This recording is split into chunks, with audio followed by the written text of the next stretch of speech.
কিবা কাৰণত যদি কোনো এজন ব্যক্তিৰ মৃত্যুৰ পাছত তেওঁৰ আত্মা যদি পৰমাত্মাৰ লগত লীন নগ'ল তেতিয়াহ'লে এখন ঠাইত ভগৱন্তে তেওঁক ৰাখি দিয়ে দেখি আত্মাবোৰ সেই পবিত্ৰ স্থান সেইখনৰ নাম পিতৃলোক মনত থাকিব আৰু পিতৃলোক আৰু পিতৃলোকৰ অধিকাৰী হ'ল অৰ্জমা কৃষ্ণই অৰ্জুনক গীতাত কৈছে যে পিতৃসকলৰ ভিতৰত মই অৰ্জমা মনত থাকিব কি কৰিব অৰ্জমা দেই অন্ত্যস্ত জ ওপৰত ৰেপ কাৰ মতকাৰে অৰ্জমা দেই আৰু সেই আত্মাবিলাকক আকৌ পঠিয়াব যদি উপযুক্ত ভক্তিপৰায়ণ মানে দম্পতি পায় উপযুক্ত ভক্তিপৰায়ণ পিতৃ মাতৃ পায় পিতৃ মাতৃ পালে তেওঁলোকৰ মাজলৈ সন্তান হিচাপে পঠিয়াই দিব আৰু সেই উপযুক্ত ভক্তি মাতৃ আৰু পিতৃৰ জৰিয়তে দেই তেওঁ আকৌ ঈশ্বৰ সেৱা মানৱ সেৱা গুৰু সেৱা কৰিবলৈকে পৃথিৱীত আহিব হয়নে আহি এইবাৰ আৰু তেওঁ মানে একদম পুৰা মানে সমাধি লৈ লীন হৈ তেওঁ ভগৱন্তত লীন যাব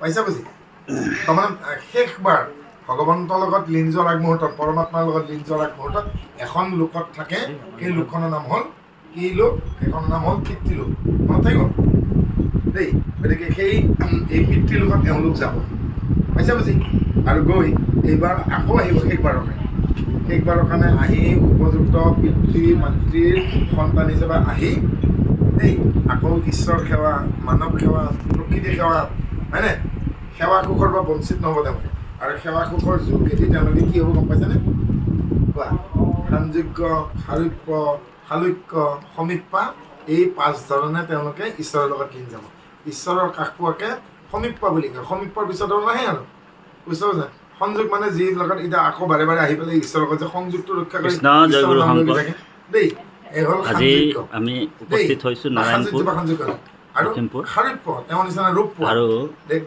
চাবাচোন কিছুমান প্ৰচাৰ আজি নাৰায়ণপুৰ জিলাতে মানে একদম ধুনীয়া ভাগৱতৰ পাঠ ব্যাখ্যা অনুষ্ঠান এভাগ আছে ৰূপত আহে যেন ঈশ্বৰৰহে সাক্ষাৎ আমাৰ 11:30 পৰা 1লৈকে আছে তেওঁ থকা লোকখন হ'ল সালুক্য আমাৰ পিছতে যিসকলে তাৰমানে সদায় অসমৰ এজন বিশিষ্ট ব্যাখ্যাকাৰক সান্নিধ্য পায় য'তেই যায় ত'তে ভকত পায় তাৰমানে আমাৰ পৰম শহীদ দীপক বৰ্মা বাপক আমি আহি লগ পালোঁ আজি নাৰায়ণপুৰৰ জৰাবাৰী আমাৰ যি কালিন্দী ভোমৰা ইউটিউব চেনেলৰ স্বত্বাধিকাৰ প্ৰসন্ন বৰা তেওঁৰ মানে দাদা এয়া আৰু আমাৰ ডাঙৰ দাদা বাইদেউ আছে তেখেতলোকৰ গৃহত উপবিষ্ট হ'লোঁ আমি ইয়াতে কিঞ্চিত অন্ন অকণমান লৈ আমি ভাগৱত পাঠ ব্যাখ্যাত ওলাম আৰু আমাৰ মাজত যিহেতু ব্ৰহ্ম বাপক আমি আজি লগ পালোঁ বহুত দিনৰ পিছত আজি আমি ধন্য হ'লোঁ আৰু আমাৰ ব্ৰহ্ম বাপে ফোনৰ যোগেদি আমাৰ তুলেশ্বৰ বৈশ্য বাপক ভাগৱতৰ আত্মতত্ত্ব জ্ঞান হেৰি কৰিছে আজি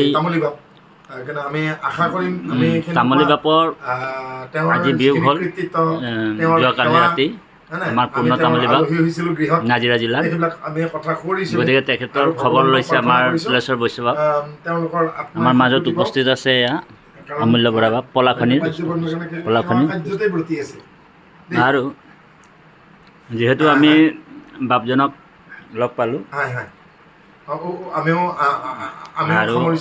আৰু আমি মানে ভগৱন্তৰ ওচৰত এইটোৱে প্ৰাৰ্থনা কৰিছোঁ ভগৱন্তই তেওঁক সৎগতি দিয়ক আকৌ যদি পৃথিৱীত আহিবলগীয়া আছে এহাল ভক্তিপৰায়ণ পিতৃ মাতৃৰ কোলাত সুসন্তান হৈ আকৌ আহক আৰু আমাৰ পাঠেয় হওক তেওঁৰ আদৰ্শ তেওঁৰ কৰ্ম তেওঁৰ যিখিনি সেৱা আছিল সেইখিনি আমাৰ ভৱিষ্যত প্ৰজন্মৰ পাঠেয় হওক তেওঁলোকৰ কথা অধ্যয়ন কৰি যাতে উৎসাহ পাওক কাৰণ চাওক তেওঁলোকে সময়ক গুৰুত্ব দিছিল সময় অপচয় কৰা নাছিল আৰু সময়ৰ কাম সময়ত কৰিছিল যাৰ কাৰণে তেওঁলোকে মানে কি বুলি কওঁগে আমাৰ নিচিনা ক্ষণভংগুৰ নহয় তেওঁলোকে সময় বালিত তেওঁলোকৰ খোজৰ চিহ্ন ৰখাই থৈ গ'ল আমাৰ খোজ হয়তো সময় বালিত মিলি যাব কিন্তু তেওঁলোকৰ খোজ সময় বালিত মিলি যায় তেওঁলোকক ভৱিষ্যত মানে আজিৰ পৰা মানে সদায় শ্ৰদ্ধাৰে কৰিব তেওঁলোকৰ কামখিনি দেই গতিকে যি সেৱা কাৰ্যত তেওঁলোকে জীৱনটো উচৰ্গা কৰিলে তেওঁলোক আমাৰ শ্ৰীমন্ত শংকৰদেৱ সংঘৰ অক্লান্ত কৰ্মী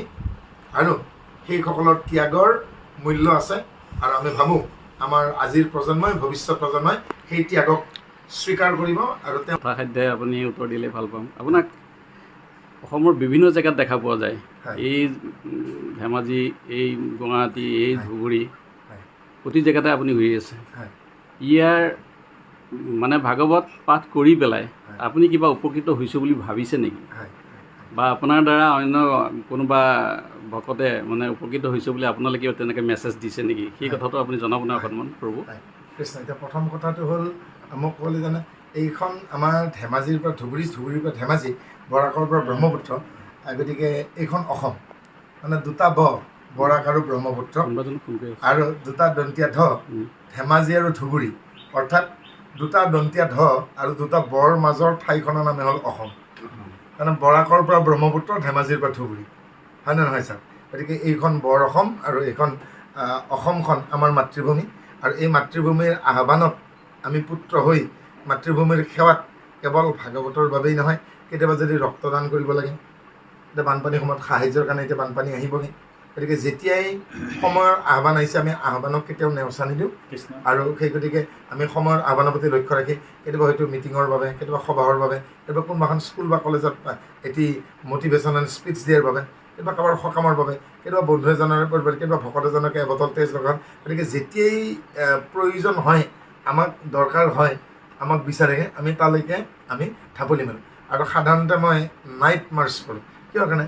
ৰাতি আমাৰ অনুষ্ঠান কম থাকে, আৰু ৰাতিৰ অনুষ্ঠান মই প্ৰায় নকৰোঁ বিবাহৰ বাবে। গতিকে ৰাতি মই শুইহে থাকোঁ আমি বিচনাত, গতিকে সদায় মই নাইট চুপাৰেদি হওক বা ৰেলেদি হওক মই ৰাতিৰ যাত্ৰা কৰোঁ। কিয়? মোৰ সময়টো বাচি যায়। গতিকে ৰেলতো জিৰণি হয়, মোৰ বাছতো জিৰণি হয়, আৰু গতিকে জিৰণি পালে ৰাতিপুৱা কাম কৰিবলৈকে মই সতেজ হৈ পৰোঁ। আৰু সেইকাৰণে সাধাৰণতে মই ৰাতিৰ অনুষ্ঠান কমকৈ কৰোঁ, আৰু ৰাতি মই মাৰ্চ কৰোঁ য'লৈকে যাবলগীয়া হয়, আৰু দিনত সতেজ হৈ পৰোঁ। আৰু সেইকাৰণে বিভিন্ন কাৰণত মোক হয়তো আমি ৰাতিৰ ভিতৰতে মই বহুকেইখন জিলা পাৰ হৈ যাবলগীয়া হয়।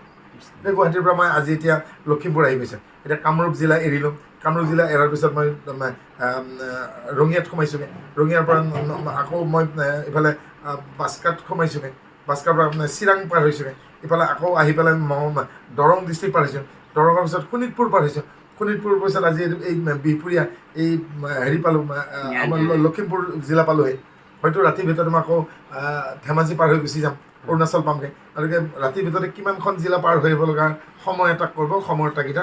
তাৰপাছত এতিয়া কি লাভৱান্বিত হৈছোঁ?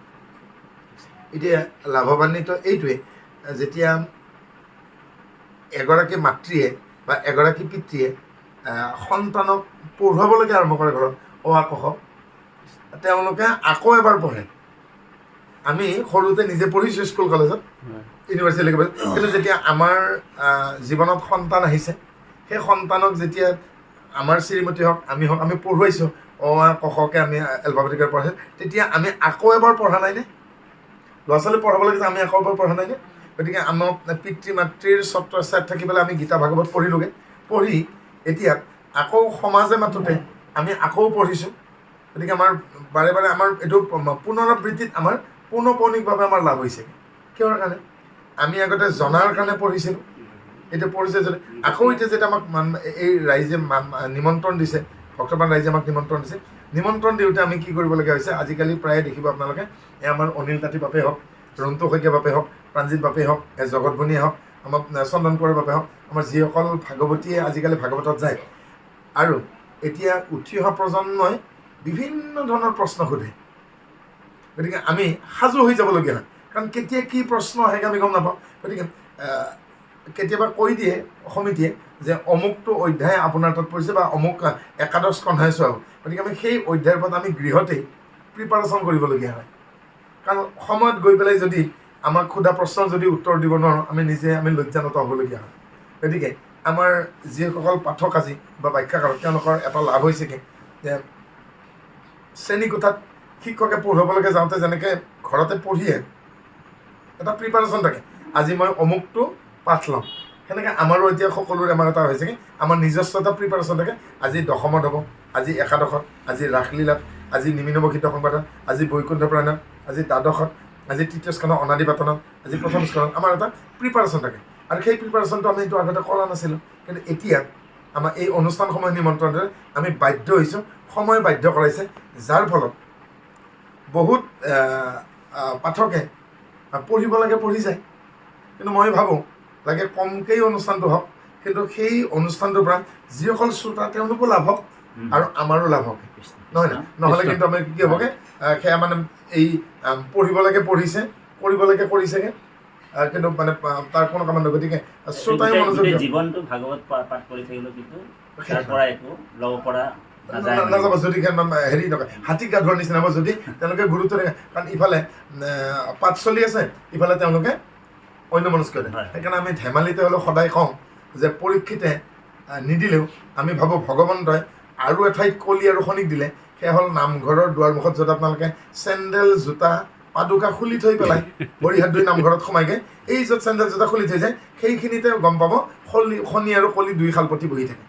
মই সুধিলোঁ আপোনালোকে ইয়াত কিয় বহি আছে, বোলে পৰীক্ষিত নহয় বোলে চং ভগৱন্তই আমাক দিছেগৈ ইয়াতে, কিয় কাৰণে এই নামঘৰলৈকে আহি গুৰুগৃহলৈকে আহি ধৰ্মৰ সভালৈকে আহি যিটো কৰিবলগীয়া আছিল তাকে নকৰি যদি বেলেগ কাৰ্যব্ৰতী হয়, নাপাতিবলগীয়া কথা কৈ আছে, নকৰিবলগীয়া কাম কৰি আছে, অকাৰ্যব্ৰত হৈছে, তেওঁলোকে কিন্তু ওলাই অহাৰ লগে লগে শনি আৰু কৃষ্ণ কৃষ্ণ কৃষ্ণ। আমাৰ তাতীবাবজনলৈকো আমাৰ এটা পোনপটীয়া প্ৰশ্ন, একেই প্ৰশ্ন বাৰু আপুনি সাধাৰণভাৱে উত্তৰটো দিলে। কাৰণ আমাৰ অনুষ্ঠানৰ অনুষ্ঠান আছে মানে আপুনি কালি আছিলে মানে মঙলদৈ জিলাৰ শালমৰা অঞ্চলত মৌজালি নামঘৰত দেখা পাইছিলোঁ। আজি আহি আপুনি নাৰায়ণপুৰত আহি উপস্থিত হ'লি, আপুনি ভাবেনে মানে মূলৰ প্ৰচাৰক হৈ হেৰিয়াৰ আপুনি আপোনাৰ কৰ্তব্য কৰ্মত আপুনি ছাকচেছ হৈছে বা উপকৃত হৈছে, বা আপোনাৰ জৰিয়তে সমাজৰ কিবা উপকৃত হৈছে বুলি আপোনাৰ ধাৰণা কেনেকুৱা, অকণমান চমুকৈ জনাব। হয়, কৃষ্ণ জয়গুৰু শংকৰ। পৰম শ্ৰদ্ধাৰ আমাৰ অমূল্য বৰা বাপক আমি সেৱা জনাইছোঁ। তেখেত নগাঁও জিলাৰ পলাশনি আৰু শ্ৰীমন্ত শংকৰদেৱ সংঘ প্ৰতিষ্ঠা হৈছিল। তেখেতক আজি আমি লগ পাই আমি আনন্দিত হৈছোঁ। আৰু আমাৰ অসমৰ এজন বিশিষ্ট ব্যাখ্যাকাৰক মোৰ মাৰ্গদৰ্শন, যাৰ নামেই পৰিচয় দীপক বৰ্মা বাপ, আজি আমি দৰ্শন পাই সেৱা জনালোঁ। আৰু তেখেতলোকৰ আদৰ্শৰে আমি আদৰ্শিত হয় আমি এই সমাজখন এটা সুপৰিকল্পিত সমাজ গঢ়িবৰ কাৰণে যিটো মহাপুৰুষ জগতগুৰু শ্ৰীমন্ত শংকৰদেৱৰ ধৰ্ম দৰ্শন আদৰ্শ সেইখিনি মানে লোকৰ মাজত আমাৰ প্ৰচাৰৰ কাৰণে আমি নিৰন্তৰে মানে চেষ্টা কৰি আছোঁ, অভ্যাস কৰি আছোঁ। আৰু সেইকাৰণে আমি ভ্ৰমণ কৰি আছোঁ। বহুত মানুহে আমাক বহুতখিনি প্ৰশ্নই কৰে, সন্তৰ মানে কলিযুগত আপোনাৰ জানে সন্তৰে অপবাদ শুনি দিনে ৰাতি বুলি কয়। সন্তৰ অপবাদটো দিনে ৰাতি চলিয়ে আছে, চলিয়ে থাকিব, আমাকো বহুত নিন্দাও কৰে। কিন্তু আচলতে আমাৰ যিখিনি শাৰীৰিক মানসিক কষ্ট হয় সেইখিনি আমি কাকো ক'বও নাযাওঁ, কাৰণ সেইটো কোৱাটোও ভুল হয়। কাৰণ গুৰুজনাই যেনেকুৱা ত্যাগ কৰিছিলে আজি আমিতো তেনেকুৱা ত্যাগ কৰিব পৰা নাযায়, হয়নে প্ৰভু?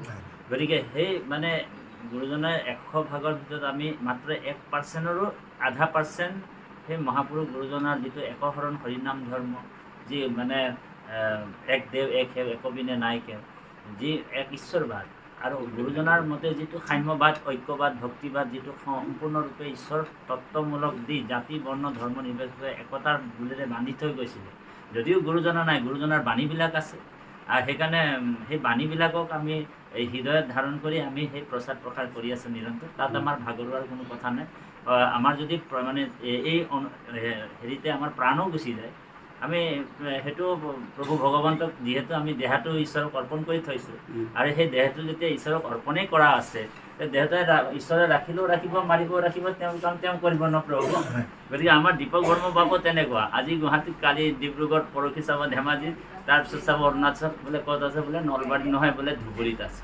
গতিকে এই যিটো নিৰন্তৰ মানে আপোনাৰ মানে এইটো ঈশ্বৰে শক্তি দিয়ে, কাৰণ ধৰ্মপুত্ৰ হিচাপে তেখেতলোকো আছে। কালি আমি জগতবনীয়া বাপৰ লগত ভেটাভেট হৈছোঁ, তেখেতৰো আমি চৰণ দৰ্শন পালোঁ, আমি মানে কৃতাৰ্থ হৈছোঁ। তেখেতলোকৰ যিটো ত্যাগ, যিটো অৱদান, এইটো সঁচাকৈ আমাৰ স্মৰণ হৈ থাকিব। গোটেই জীৱন আমি তেখেতলোকক স্মৰণ কৰিব লাগিব তেখেতলোকক। আৰু সেইটোৱে আমি আচলতে আমি একো দি থৈ যাব পৰা নাই। আচলতে জগতখনক যাতে কৃষ্ণ ভক্তি কৰা নিত মনক সংযম দিয়া দানো সমস্তক বুদ্ধি কৰি সম, বুজি পাইছেনে প্ৰভু? তাৰমানে ভগৱন্তৰ নাম দানটো চবতছে শ্ৰেষ্ঠ দান, যদিও অভয়দান শ্ৰেষ্ঠ দান, শ্ৰেষ্ঠ, কিন্তু নাম দান তাতোতকৈ বেছি দান। সেইকাৰণে হৰি ভক্তি দান দিয়া জগতক তাৰিলা